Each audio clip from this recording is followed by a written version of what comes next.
All right, so this is a special case here, and the thing with this is that you want to look at the dotted lines. Okay, those are dimension lines is what they are. And so the fact that that one dotted line there is parallel to the z-axis is significant. So when you're looking at these pictures, these 2D representations of 3D objects, you want to get used to the rules that are kind of used, you know, how they're done. And the way this works is that if the dotted line is parallel to an axis, which generally it is, you know, it's in the same direction as that axis. So what this line is doing, oh good, that works. That starts on the axis and then it comes down. So it starts on the x-axis and it goes in the z direction. So the conclusion you can draw then is that point A is in the, what I would call the xz plane, although a mathematician would probably call that the y plane. I just call it the xz plane because it seems like a little bit better descriptor to me. Okay, mathematician would call it by the axis it's normal to it. So once we identify that that's in the xz plane, we can now get all those angles. We're given the angle with the x-axis, which is alpha, and that's 50. Beta, which would be the angle that that vector makes with the y-axis, what that is 90, because any vector, any place in the xz plane has to make a 90-degree axis, you know, with the a 90-degree angle with the y-axis. So any line that's in that xz plane is going to make a 90-degree angle with the y-axis, okay? It's just has to, right? You okay with that? Because the y-axis is normal to the xz plane. Okay? So beta's got to be 90. Now the last one, what's going on here is we've got a 90-degree angle between the x and z axes, plus we've got 50 degrees from A up to the x-axis. Now what that means, now further, an important thing here is that these two angles, the 50 and the 90, are coplanar. They're both in the xz plane. And being as they're both in the xz plane, you can add them up and get a meaningful sum when you add them. If they were in different planes, you couldn't just add them to get the total angle. But being as they're in the same xz plane, you can add them up, okay? So 50 and 90 gets you 140, all right? And that's the gamma angle between that vector and the z-axis. So once you got the three angles, you can just get a unit vector and scale it up by 400 and get the force vector. So we okay with that? All right. Okay.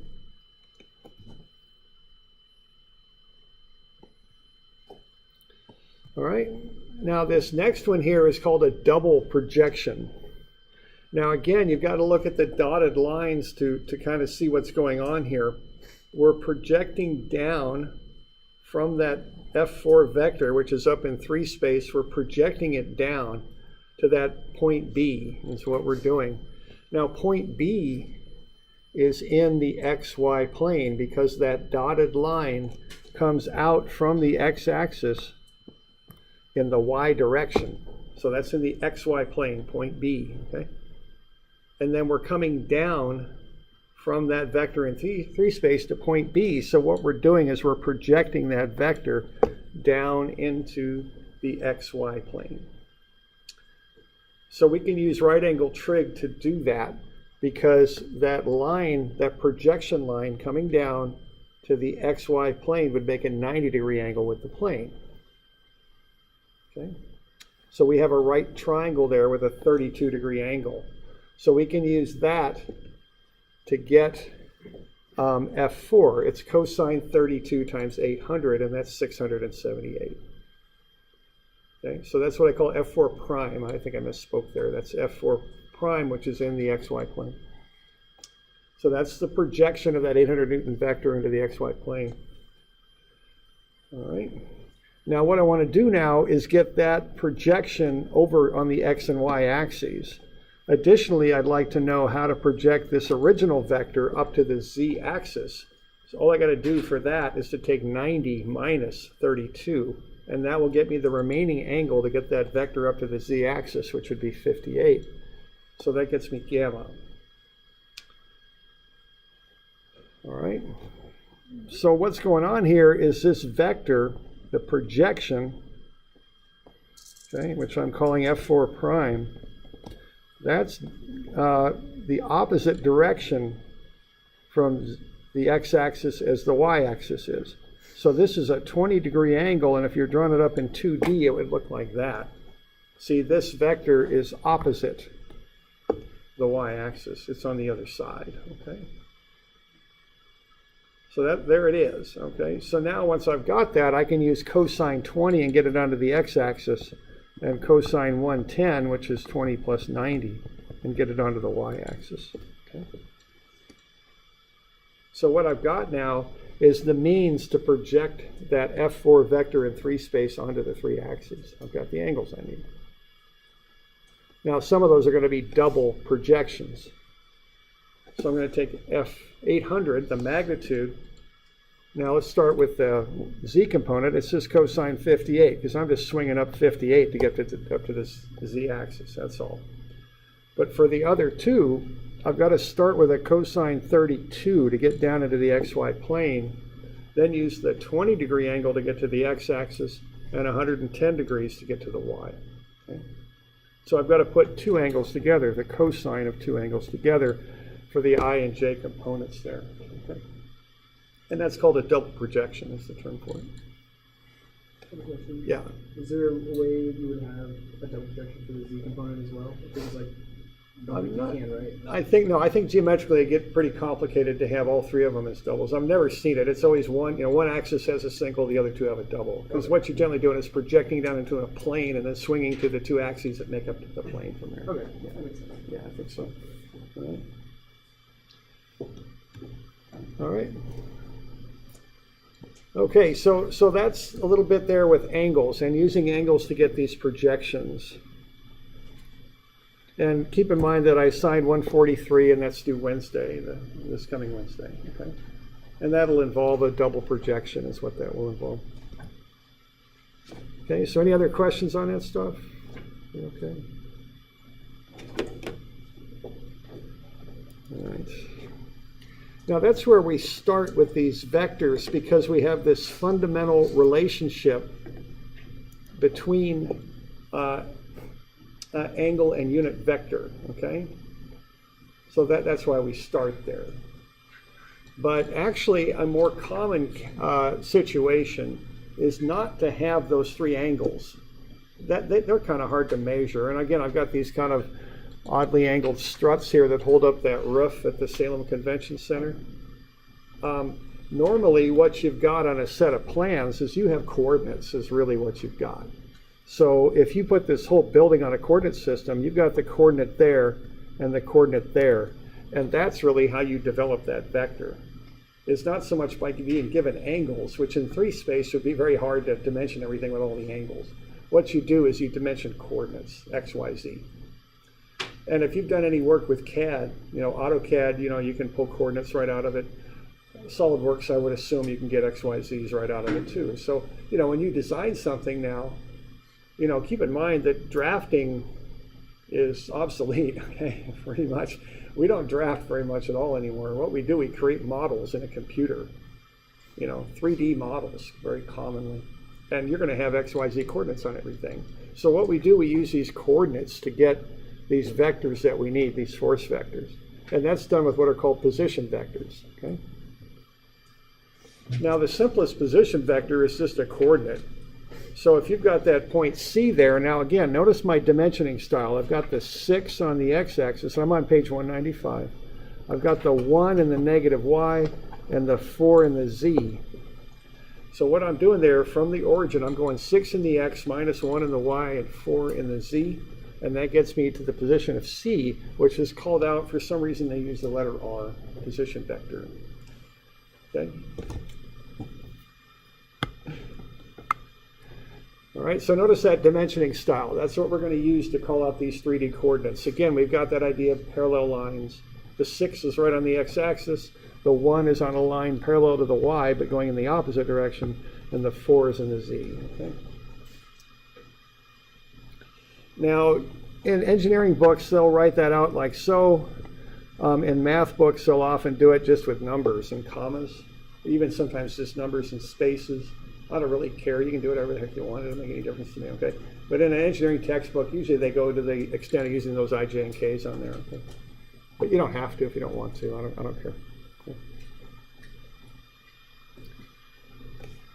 All right, now why don't you write in the coordinates there of A and B. Okay, and this should be on 195 somewhere. 195, about midway down. There we go. So just get used to reading these dimensions.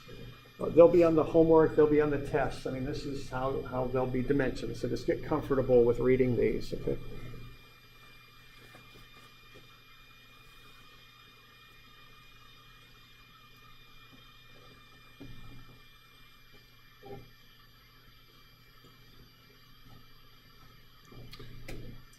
Because we want to start by getting the actual coordinates, the x, y, z values for the points.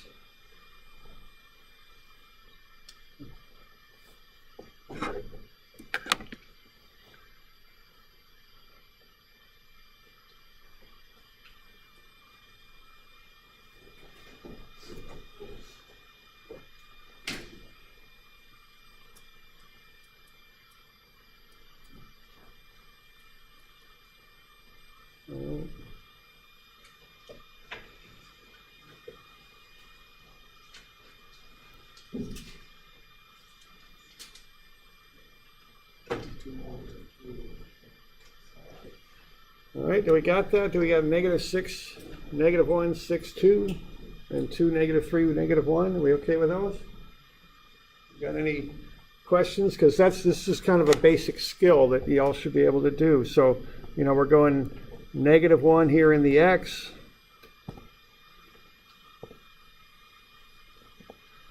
And then we're going 6 in the y.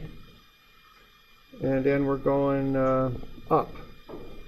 For the last one, 2 in the z, right? And similarly here, we're going down 1 in the z, we're going 3 in the -x. I'm putting colors on these just to kind of help you see them. What we're looking for is things being parallel is what we're looking for. That's how we know which direction these lines go in, okay? You okay with that, with the coordinates? So, if we've got always starting at the origin, these position vectors are pretty easy. They're just a coordinate. But if you make a big set of plans with a building on it or some sort of assembly or whatever the heck you're doing, the points are going to be all over the place. So what we need to do is to start at one point and then go to the other. And from that, generate a position vector. Okay, so that's what we're going to want to do. Okay, so how do we get from A to B? Okay, now what that's going to be is the position vector that goes from A to B. That's how we're going to label that. So what we're going to do to accomplish that is what? In the x direction, we're going to move back 2 and then an additional 1. So we're moving back 3, aren't we? You with me there? 2 back to get to the origin from A.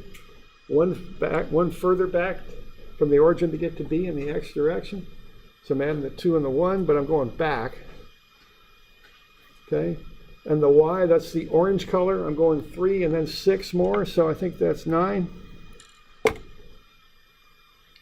And then the last one there, the light blue, I'm going from A, 1 up to the xy plane, and then 2 more, so that's 3 again, so 3, 9, 3. Now, but watch the signs, because one of them's back, okay? Yeah. So -3, 9, 3. And again, I put IJKs on there, but it's not like you got to. Okay. Whatever you like is fine. Okay. So that's how I get from A to B. So that's what I would label as being RAB. Okay. Now, that's the idea. Now, the next thing to do is to come up with a process, which of course starts at the idea, but then gets a little bit more organized, because I don't want to be designing the Salem Convention Center and basing all a bunch of engineers going, I go over here and base, I go left, I go right, and that kind of stuff. I want a more mathematically rigorous way to do it. Okay, so the mathematically rigorous way to do it is the formula right there. RAB is RB minus RA. Now please remember to switch those letters. That subscript on the AB means from A to B. To get that, you take B minus A. Okay? Y'all okay with that? Remember to switch those letters around when you do the subtraction. And when I say RB minus RA, when I'm doing a vector subtraction, what that means is I'm subtracting the like components. That's what I'm doing. So I do one for the X, one for the Y, one for the Z, which in the units is I, J, and K. Okay with that? We're good?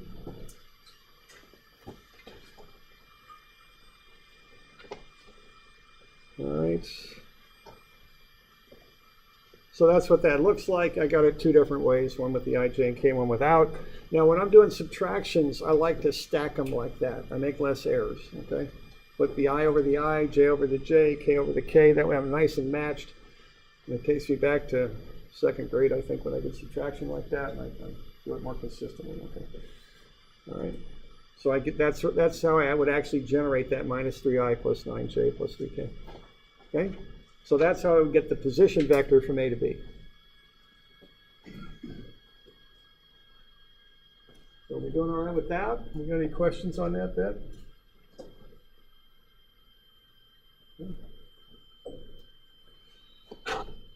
All right, now the next thing I'm going to want to do here, if we're okay with that, is I want to figure out how to do force vectors of these things, okay? Because often I've got a force along a strut or along a cable or along that, that strut that was holding up the roof there, whatever, and I'm going to want to take that object that bears the force and turn that into a position vector that I can then turn into a force vector to represent the force exerted by the object. The object being a strut or whatever the heck it happens to be, a beam, a column, whatever, okay? So let's go through that. Now again, this is very process oriented.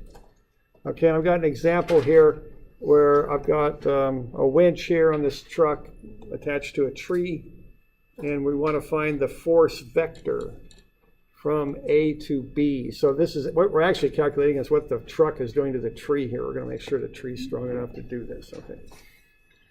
All right, so why don't you get those vectors filled in? I'm on 197, and here you see my funny numbering system. Looks like I made up a page after the fact and kind of snuck it in there. That's why it's 197. That's why I number by 10, so I can fit stuff in there when I need to. That's why your numbering's a little uneven, okay? All right, so get vectors for A and B, okay?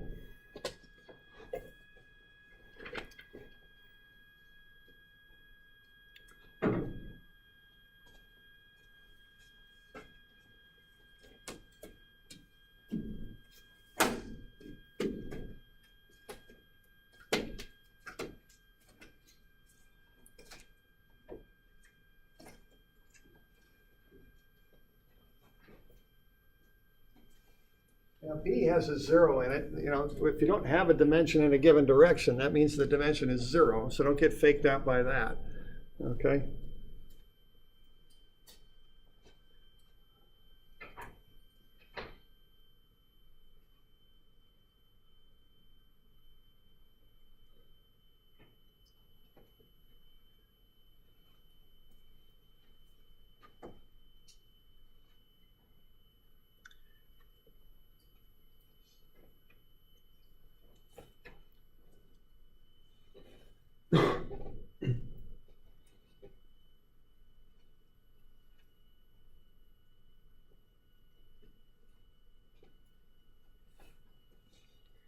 All right.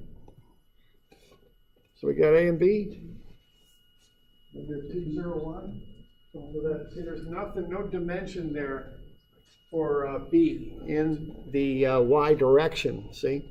So don't invent a number there. It's 0. It's right on, the Y value for that is 0, okay? Because it's in the XZ plane. And then the other one is what, minus 4, 12, 5? Get in the habit of double checking your signs on these two because the dimensions typically don't have signs on them. You have to look at it and get that right. And just get in the habit of double checking that when you're doing that, okay? So we good on those? So what we're looking at here, if we're okay, is we're looking at what the vector is of that truck pulling on that tree. We know the magnitude is 4,000 newtons. Or excuse me, 8,000 newtons, 8,000. So what we got to do here is generate a unit vector that we can multiply by 8,000. So let's go through the steps on accomplishing that. And I've got the steps on the left, and then the work is to be done on the right. And this is important, okay, that you know how to do this. Now let's translate as far as if you're a student and you're thinking about what that last sentence just meant. What did that sentence mean? This is important that you know how to do this. It's going to be on a test, all right? That's what that means, okay? And the important stuff goes on the test because this is an important skill. So remember to, see, that's one thing you want to learn is to be a good, efficient student, and you want to pick up on statements like that, okay? So know how to do this, all right? You definitely want to know how to do this. And think of it as a process, a series of steps. So the first thing you do is you get from A to B. To do that, you take B minus A, and that's right on the formula sheet, but remember to flip them, because sometimes people don't remember to do that, okay? So, another thing about being a good student is what I would do right now in your notes is I would circle that, and I would put your own note on there that says, remember to reverse the letters, okay? Because I'm warning you that this is a common mistake. And the common thing that people do when they're taking notes is they just write down what's on the board. And see, that's not enough. You've got to write down the little comments that go between the stuff that's written on the board, so especially the ones that are important, so you remember skill there. Don't just write down what's on the board and nod and go, Write down the stuff that comes up. That helps you connect the stuff. You ever look at your notes 2 nights after and go, what the heck just happened? Okay. I have. It happened to me, I think once, I think that I remember. Might have been twice, I can't remember. But anyway, what I got in the habit of doing was writing down the comments that the instructor made between the lines that were up on the board. See, that helped me to connect the dots. All right, there we go. So we're going to subtract those. So to get AB, we're going to take B minus A. And we're going to get 2 minus 12 minus 4. Okay, we good? All right, now the next thing, so are we okay with that? For the 2 minus 12 minus 4? All right. Now the next thing we're going to do is we're going to get RAB, and to do that, we're going to take the square root of the sum of the squares, okay? And that's a 3D Thermopythagoras. That's how you find the magnitude of a 3D vector. So we can do that. We can take 2 squared plus minus 12 squared plus minus 4 squared. Notice the negatives are in the parentheses, so they square out. They're all positives there. Take a square root, that's 12.8. Now, what is that? What does that number physically mean out there in the world? Yeah, magnitude, not force. What is it?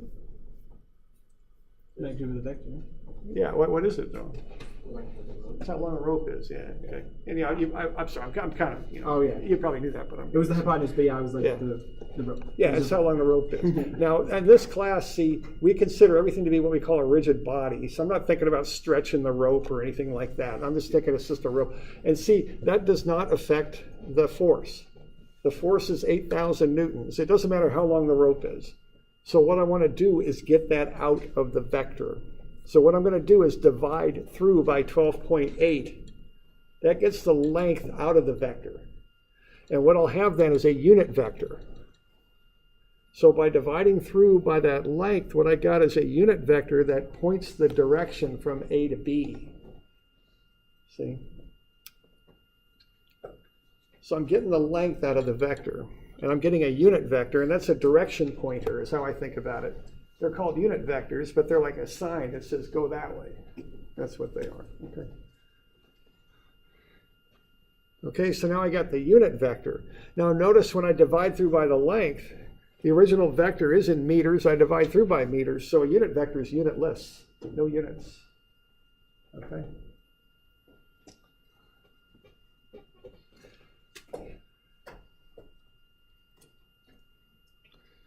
And I did a little check there. I took square root of some of the squares. It came out to be, or actually I just summed the squares. You don't have to do a square root on a unit vector because the square root of 1 is 1, so no reason to even take a square root. So I just squared the components, added them up. It came out to be 1, so that's good. Might add a little rounding error in there, but I don't care about that, okay? All right, so now I got a unit vector. Now to make it into a force vector, I just factor it up by the 8,000 newtons, see? Because I've got that unit vector. So I'll just magnify or multiply through by 8,000, and there's a force vector, and that's back in newtons now, see? So what I did, I got the coordinates of A and B. I found the position vector from A to B by taking RB minus RA. Then I took the length out of it. I made it into a unit vector. Then I scaled up the unit vector by the force magnitude. So one way to think about this is I get that position vector, I take the distance out because I don't want it, and I replace it with a magnitude of force. That's what I'm doing, okay? Because what I want out of this thing's a force vector, okay?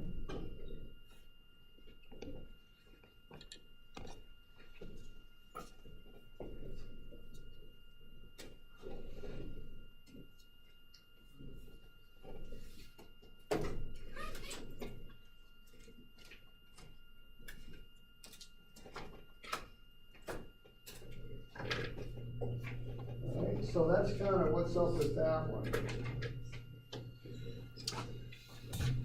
Okay, now for some reason I want to know alpha, beta, and gamma for the final vector. What I'd do, I'd work with the unit vector and take an inverse cosine of those unit vector components, and that would get me the angle that the resultant vector makes with the x, y, and z axes.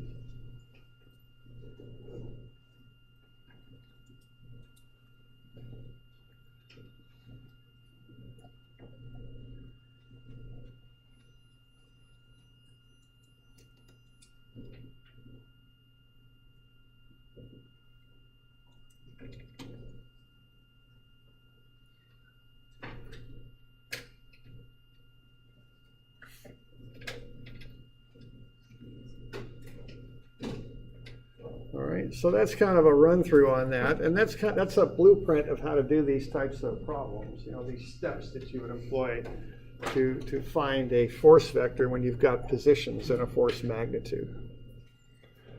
All right.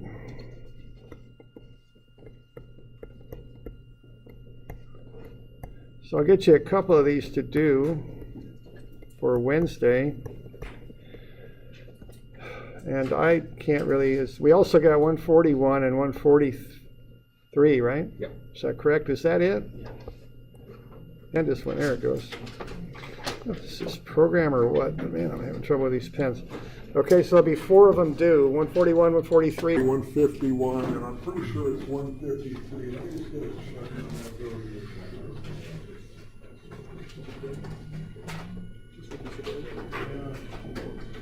Okay, I've got the solution for page 153 is on page 3A. It's just a separate little thing there on 3A in your packet, all right? And I've got the solution for it on page 3. So this thing is on page 3A, just so you know. It's all written up. You just do it, you know. You don't need to write it up yourself. It's all written up for you. Okay. All right, so we'll cover those tomorrow, all right? All right. We're good? Hopefully the